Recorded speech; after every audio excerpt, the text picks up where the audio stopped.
Alright guys, so right now we're talking about the Lenovo Legion Go. So in this video I want to talk about what it's like to use the Legion Go as a gaming device, as a regular computer. I want to talk about the display, and I want to do some gaming benchmarks, and of course I'm going to be comparing it to the ROG Ally. So let's start off by talking about what's in the box. It's a gigantic box, but you only get three things. You get a case, you get the charger, and obviously you get the Legion Go. And I actually want to spend some time talking about this case because it's free and it's included, unlike the ROG Ally, which is a separate purchase. And I always thought it was fine, but now that I'm comparing it to the Legion Go, the case feels cheap and flimsy, it's bendable, etc. This case, on the other hand, is like a hard type of case. It's rigid. The cool little details, like on the zipper itself, there's the Legion logo on both of them. You get a handle for carrying it around. You get the Legion logo, and even cooler is this little porthole here, which is magnetized, so you can charge the Legion Go while it's still in the case. Really, really nice touch. And then, obviously, now you got the device. So this is the Legion Go. And it is a lot bigger than I was expecting. So I always thought the ROG Ally was big, but then like this kind of dwarfs it now. It's thick and the case itself is gigantic too. So this immediately isn't as portable in a way that the ROG Ally was. I'm definitely feeling more self-conscious when I take this into a public environment. But anyway, size aside, the controllers are removable. So there's a button back here. You press and hold that, and then you're supposed to be able to just slide down, and then it comes out. This time it did. It doesn't always. So this indicates the battery level. It's about 50%. And the same thing with the right side of the controller. You press and hold that button, and then slide down. It just never seems to work as... It never seems to want to dislodge itself easily, though. I feel like I have to kind of struggle with it every single time. I don't know if this is just me. I don't know if my unit is a bit defective, or if maybe I'm just a little bit defective, but it's kind of a pain to get out, and I'm still struggling here. There we go. Okay, I got it. So now this turns into a wireless controller system, very similar to the Nintendo Switch, and I haven't noticed any difference in latency, and the range seemed pretty far too. I've used this up to like 25, 30 feet, and it still seemed to work without any issues. So now, what this turns into is just a regular tablet. I know this is a gaming device, but I don't always use it for gaming. Sometimes an iPad doesn't cut it, and your phone is too small, and you don't always have your laptop next to you. I'm able to accomplish a lot of things just using my ROG Ally as just a regular computer. And, you know, sometimes I just want to watch YouTube or browse the web or take care of some light work just using my Ally. But it's a little bit big here on the left and the right. But being able to just use this as just a regular tablet really comes in handy. So now I want to talk about the build quality. It's definitely some sort of metal, not the highest feeling quality premium aluminum like you'll get on a MacBook or a Razer. The kickstand, however, is made out of plastic, but I don't think that's a knock in any way. And this hinge is super sturdy, and it flexes at just about any position you would want it to go to. That's something I noticed I really wanted from the ROG Ally. Being able to game while just holding these controllers has been kind of a game changer too. After gaming for long hours, your hands can start to get tired, and sometimes you just want to be able to set it down on the table. And also still having full access to the trackpad and scroll wheel while using wirelessly too just makes it a lot more convenient. I will say though, back to the build quality a little bit, these controllers feel plasticky and cheap. Feels really hollow. Doesn't really inspire too much confidence, but you know what? A small knock. I like overall the convenience. But one really awesome thing about these removable controllers is the mouse support. So it also comes with a ring, and it magnetically attaches to the base of the right joystick. There's a sensor on the bottom right joystick, and you get full mouse support, and it is insane. It works good. It works pretty good. All right, I'm trying not to get ahead of myself here and overhype this thing. I mean, I tried playing a little bit of competitive Overwatch, and it wasn't good enough. I mean, it's better than using the sticks. When I went back and I played some Horizon Zero Dawn, and when I played Resident Evil 4 with it, it works better than the controllers, but I won't say that I would start playing competitively with this. I think maybe with practice I can get good, but the problem is though, there's not enough buttons. So when you're using it, you got your left click, your right click, and you got your mouse 3 and your mouse 4, similar to those side buttons you would typically see on gaming mice. And then you can remap the right bumper, the right trigger, because it actually ends up mimicking the WASD on the left stick. And you could remap every single button, but you know, sometimes when you're playing games with mouse and keyboard, there's like a lot of different buttons, and in Overwatch you need to have access to shift, control, Q, R for reload, obviously the space bar, which are mapped on the left stick. But I did find that in many instances I'm running out of available buttons to be able to map depending on the game. But you know what? Overall, I found myself doing better with the mouse support than I did with the actual controller. So at the end of the day, I think that's enough of a feature that's worth talking about, and it's not a gimmick. But again, I'm going to say this one more time. I don't think this is good enough to replace your mouse and keyboard.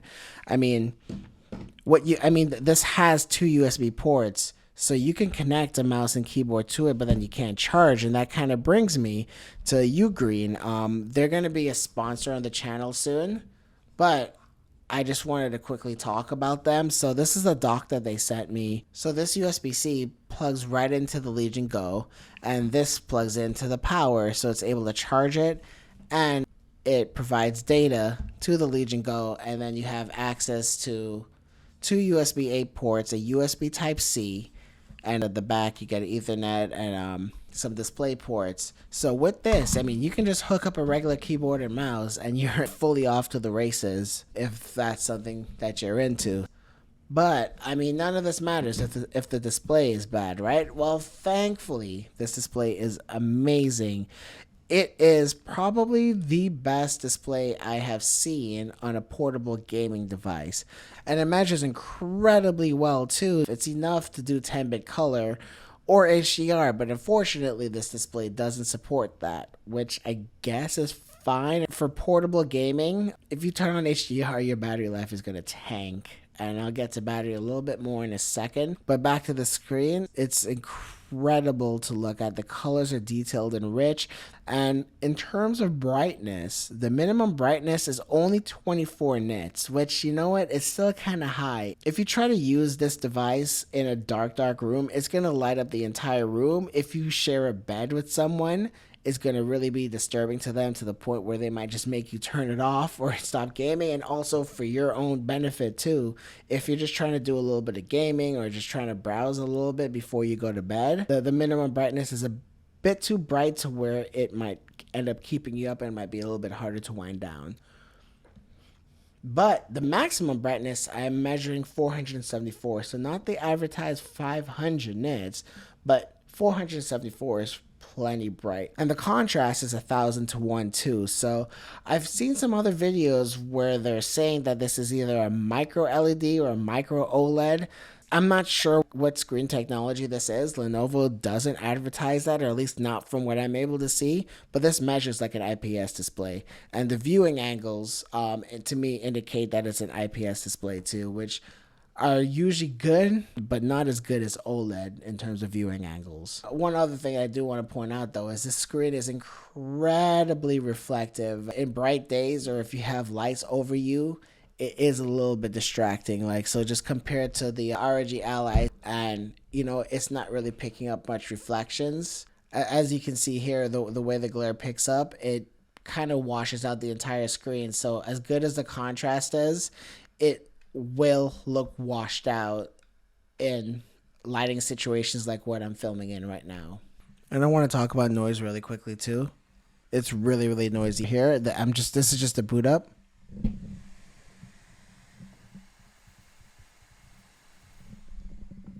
It's a lot louder than the ROG Ally ever got. What's it like when you actually start the game with this, and it's not bad. It's pretty good. I think because of the size, it feels a little bit uncomfortable and a little bit unwieldy. I have been able to get used to it. The ergonomics of the sticks is okay. I feel like the left stick is a bit too far to the left, so my thumb is in an unnatural position here, and it does get a little bit uncomfortable after a while. With the ROG Ally, everything is just in a much more ergonomic position. Everything just feels a lot more comfortable. I just put my hands on the device, and my fingers and thumbs just naturally fall to where they need to. While with this, I have to realign them a little bit to play comfortably. So these face buttons are a little bit too much to the right to where it's a little bit uncomfortable, and same thing with the left stick. The triggers and bumpers are fine. These buttons here are meant more for the mouse and keyboard support. I wouldn't want to enable these because you're going to accidentally be pressing them all the time. It's positioned in a way to where it's almost unusable in gamepad mode without accidentally pressing them. Once I start gaming and I get into it, I did get used to it and I did have a good time. I did find myself disappearing into the game and just being immersed, but using the Legion Go isn't as comfortable as I was expecting it to be in my head. It has these handles so your hands could grip it nicely, but it's just not as comfortable as the ROG Ally. And you know what? That's like a really, really big win for the ROG Ally. Not only is it smaller, it's sleeker, it's thinner too. And again, the positioning of the face buttons and the thumbsticks and the D-pad is just so much better. This is a much better gaming experience. This doesn't seem to be like a clear win for the Legion Go as I was expecting. And you know, ultimately that's a good thing, because when this first came out, I thought this would obliterate the ROG Ally, and there would be no reason to get that over the other. But having both of them side by side, I think if I was just focused only on gaming, I think I might prefer the ROG Ally. And especially if I'm thinking about being portable, the ROG Ally is smaller too, which is not something I thought I would say, because when this first came out, it was fairly big. But the extra features of the Legion Go, the larger screen, the removable controllers, the kickstand, does give the Legion Go some fighting power. But probably the most fighting power is the performance. And how do they both do? Well, you'd be surprised. So the Legion Go does have faster RAM, so that does help in some situations. But overall, not too much. So let's start off with Timespy. So I did have the ROG Ally in both the Z1 and the Z1 Extreme, so you could kind of see these results side by side. But I want to focus more on the Z1 Extreme scores for both the Legion Go and the ROG Ally. So the overall score, the ROG Ally actually performed a little bit better, and I'll show you why. So on the GPU side, the Legion Go performed better by like 1%. Not definitely not noticeable. But let's look at the CPU score though. The ROG Ally is destroying the Legion Go both with the Z1 Extreme. And the reason why is the Legion Go has a thermal limit of only 72 degrees, while the ROG Ally could go all the way up to 92, 93 degrees before thermal throttling. So that additional thermal headroom allows the ROG Ally to get a much better CPU score, and it shows up in some games, not all. First, let's look at Cyberpunk. This is using that newest update to where it's utilizing both the CPU and the GPU heavily. You can see here that the ROG Ally is able to get 42 FPS on the Steam Deck settings, while the Legion Go is only able to get 38 FPS. So you know that is a difference. That could be worthwhile to you or not. On the other side of it, Shadow the Tomb Raider is a memory intensive game. So on the ROG Ally, you're getting 32 FPS, while on the Legion Go, you're able to get 35 FPS. So you're getting a little bit of a bump up in performance there. So in a game like Guardians of the Galaxy, in maxed out settings, you're getting 49 FPS on the Legion Go, while 48 FPS on the ROG Ally. That could just be margin of error. And on Horizon Zero Dawn on the ROG Ally, I'm getting 46 FPS, while on the Legion Go, I'm getting 43 FPS. This is me testing everything on max settings. I think if I was to go down to 720p or start to use lower settings, the ROG Ally will creep ahead even more. So overall, because of the higher thermal limit on the CPU of the ROG Ally, you're getting better performance in most titles on the ROG Ally versus the Legion Go. And in my opinion, I found that to be very disappointing because this is a much larger device. I mean, this is utilizing a vapor chamber, and I think the Legion Go is just using traditional fan systems, so that's why it's not able to push as much watts out of the Z1 Extreme. I won't know for sure, but all they can do is just show you the results that I'm getting. So in terms of performance, the ROG Ally in most cases is winning. And and like I said, I think you're going to get an even wider margin when I start testing lower settings and 720p, etc. So that's kind of bringing me to my conclusions as of right now. And in a way, it makes me happy because I really expected the Legion Go to just destroy the ROG Ally to the point where I would be telling you right now, don't even bother with the ROG Ally anymore. Go with the Legion Go. But I'm not seeing that. I think there's still room for both of them. I think there's a lot of things better about the Legion Go, but I also think there's a lot of things better about the ROG Ally. Which one should you choose? If you were thinking about getting the Legion Go, I don't think there's anything that I mentioned today that would steer you away from it.